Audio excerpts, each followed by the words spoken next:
Yolg'on gapirish avjida. Juda ham yolg'onni ko'p ishlatyapmiz, juda.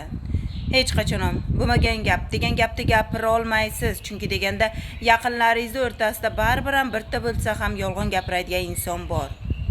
Yolg'onda umri kalta, buni hammamiz bilamiz. Yolg'on bir kun fosh bo'lishini ham bilamiz, lekin baribir ham yolg'on gapiramiz. Yolg'on gapirganimizda biz o'zimizni yolg'onimizni bir umr ongimizda ostida olib yurishimiz kerak. Go'yo fleshkani to'ldirgan kabi. Chunki deganda bir kun baribir ham biz haqiqatni bilmagan holda aytib qo'yamiz.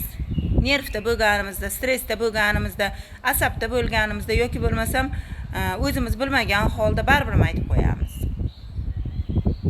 Opa-singil aka-ukalarning o'rtasida ham yolg'on juda ham ko'p rol o'ynayapti.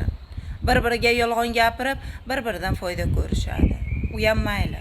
Oiladachi, oilada ham yolg'on avjida.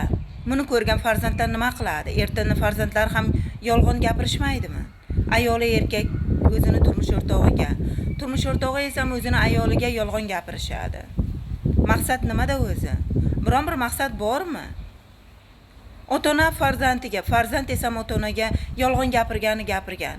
Har bir inson yolg'on gapirganiga bir narsalarga umid qilishadi. Bir qandaydir maqsadni qo'yadi va yolg'onni boshlaydi.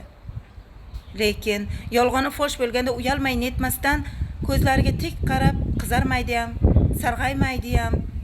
Hech narsa bo'lmagandek yana gaplashib, o'tirib, chaqchaqlashib degandek. Nima uchun? Yer yuziga yolg'on nimaga kerak? Qachonki siz biron bir insonga yaxshilik qilmoqchi bo'lsangiz, savob ish qilmoqchi bo'lsangiz, o'sha yolg'onga majbur bo'lib qolsangizgina yolg'on ishlatsangiz bo'ladi.